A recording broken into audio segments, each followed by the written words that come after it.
20 million families that are affected by the Vietnam War that happened so long ago.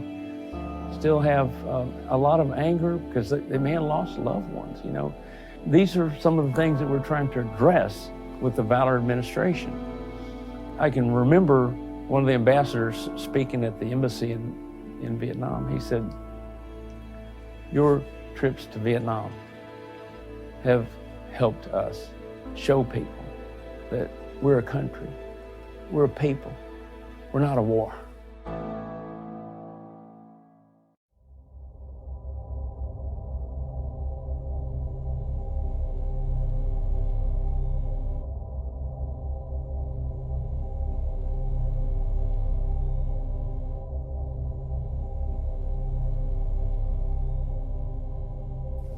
So I volunteered to go, and I wound up in Vietnam in the middle of February 1968 in a province known as Kon Tum.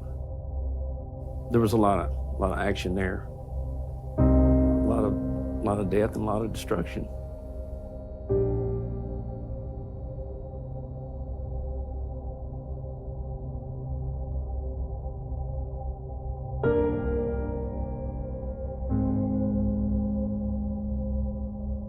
Life there was not as I had been accustomed to as a young man growing up. Everything I owned was on my back.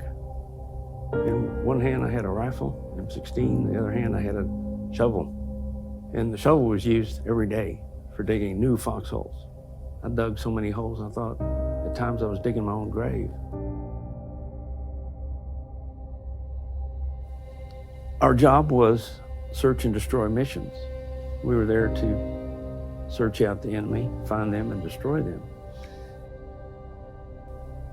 We made contact my first day in the jungle, my first day of combat.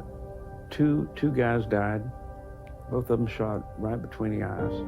And another guy was killed by a sniper about 300 meters from where the first two died. And that's the first time that I encountered death as a 19-year-old kid. The next morning, I was sent on a recon mission with about 10 other guys. We discovered a secret base camp. You couldn't see it from the air. They had a bunch of backpacks in there, and when we got on the radio, it said we had discovered some backpacks, and he said, "How many?" I said, "It looks like about 52. My platoon leader says, "Okay, search them." So I grabbed one and opened it up, and I found some material that eventually turned out to belong to one of the North Vietnamese officers. There was stamps and money, a pair of scissors, and some photographs. But there was a small book, a little journal. Looked like it had fake alligator skin on the outside. I opened it up, and there's beautiful handwriting inside. I put it in a box and addressed my folks' address, name and address, on this little box I made out of a sea ration carton. Handed it off to a door gunner the next morning, getting water and ammunition resupply. And 10 days later, I got a letter from Mom in Dallas. Said, "We got that box. What do you want us to do with it?" I wrote him back, said, "Just keep it for me."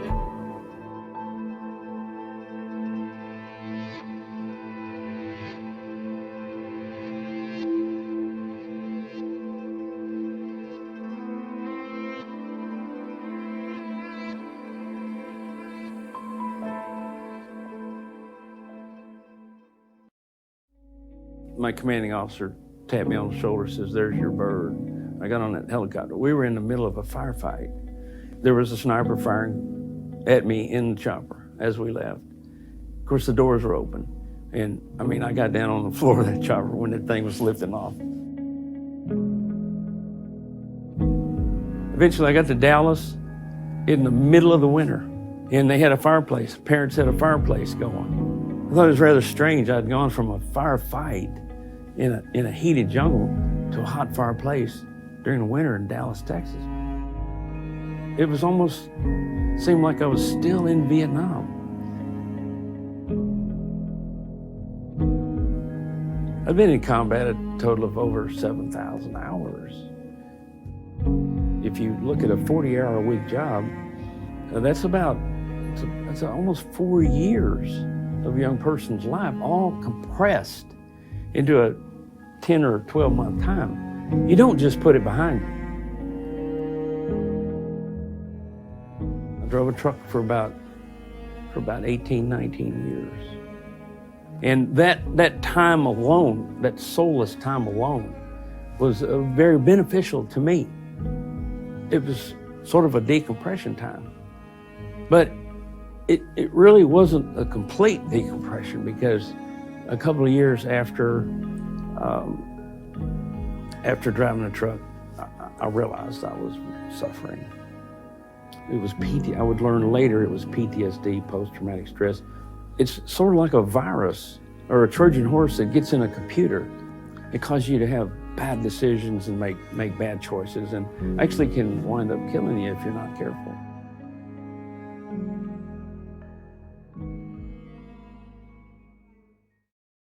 Mom remembered that box I sent home.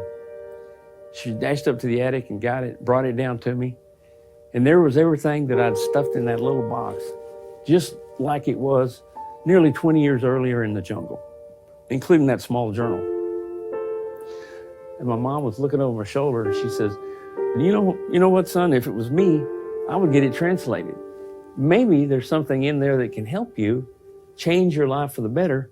And mind you, even though it's nearing 20 years after the war, after coming home, it was still fresh in my mind. I still had the attitude of anger and wishing that we had destroyed more. I was living that every day. When the translator gave me the translation, he said, look, I hate him just like you do because he's the enemy. But he said, I got to tell you, this is a good guy. He's a family man. And I had a hard struggle accepting that, because the man had killed a couple of my friends. But yet here's the translator reading this little diary that had love poems and poems about the guy's family and his country and how much he loved his country. So it humanized him. For the infantry back then during Vietnam, they needed soldiers for the battlefield quick. And so we typically learned how to dehumanize the enemy. It wasn't our friend. It wasn't Bill or George or James. These were names that we don't say today. And so that would take away from their humanity. Well, the reason is you don't want to destroy your friends. It's easier to destroy something that's not human. So that's where I was, even 20 years after coming home with no decompression time at all. That's where I was. But suddenly, after reading this translation, he'd written one poem that just stuck out in my mind. It was titled Love. And he'd written it to his wife. And it just touched my heart so much that instantly he was rehumanized. He was humanized to me. He became human. He began to have a face. My whole attitude about the war, about the former enemy, about the Vietnamese people in general changed. I didn't have anything against any of them any longer. I was able to forgive this man, and along with it, forgive myself and some of the things I was able to do. Forgiveness is a big part of it. The man's name who wrote the little journal is Nguyen Nia. And in my mind, he'd been deceased for 25 years. It was so meaningful to me and so life-changing to me. I know that it will do wonders for his wife to know that in his last days that he thought about her and wrote about her and the kids. And so I really want to get this in her hands. It's really important to me. It took them about a year, but they found the family. So we went November the 10th, 1993, which was 25 years after my last battle. And before I left, they told me that, you know the guy you thought you killed? I said, yeah. He said, he's not dead, he's actually alive. And he wants to meet you. I said, are you kidding? The guy's alive, he wants to meet me? And I paused a second. I was retracing those scenes of that battle. I didn't see any way that any of them could live through that thing. But it turns out he was in the underground hospital when we went over and made the final assault. So his life was spared.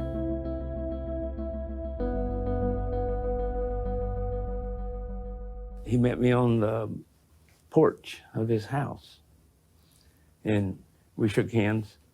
He was a little more nervous than I was. His hands were shaking. He was scared to death. We went in and had tea, and then it was time for lunch. We had a little bit of lunch together. His wife put some meat in my plate with her chopsticks. I asked Steve, the cameraman who was filming all this, I said, does she know who I am and what I was and why I was here before? He said, yes, she knows. We gathered up everybody and went down to Khartoum. We flew down to Khartoum, where our battle took place back in 1968, 25 years earlier. And they took us out to the actual hill where we fought. And at one time, 25 years earlier, the goal of each other was the death of one another. And together, you know, we became friends right there. It did ease some of the pain, it did, but it didn't take it away. It wouldn't take it away. What it did give me was balance. And instead of so much negativity for the past 25 years, now I had something positive in my life.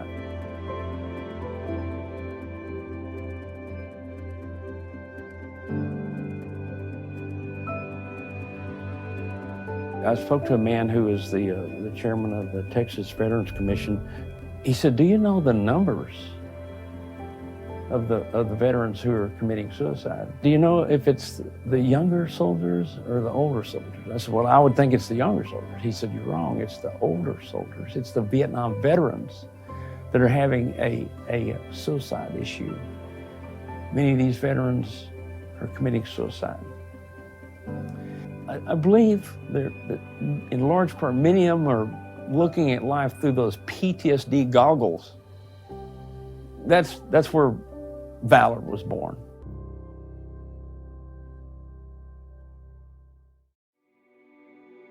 It came about by my escorting several veterans into Vietnam. Some of them have reported that, you know, their total outlook on Vietnam and the people has changed. Something was going on internally, as it did me. And so that was my first indication that this would be good to escort several veterans into the country of Vietnam. Not necessarily to meet their particular former enemy as I have, or even go back to the exact battlefield, but to come and see how the country has prospered. I'm getting ready to make my 10th trip into Vietnam since the war's end. And each trip I've taken people with me, and it's helped. It's helped everyone that's gone there. They've come away with a new insight. And we're not going back. We're going to a new place that they've never been, but they will get to meet some former Northern soldier troops that traveled the Ho Chi Minh Trail. Trung Son Range is the real name of it, and fought us in the South. And they'll have an opportunity to reach out to that person, maybe shake his hand if they want to. They'll have an opportunity to get to know that person. And they'll have an opportunity to forgive themselves. And it's our hope that they come home more healthy, better adjusted people.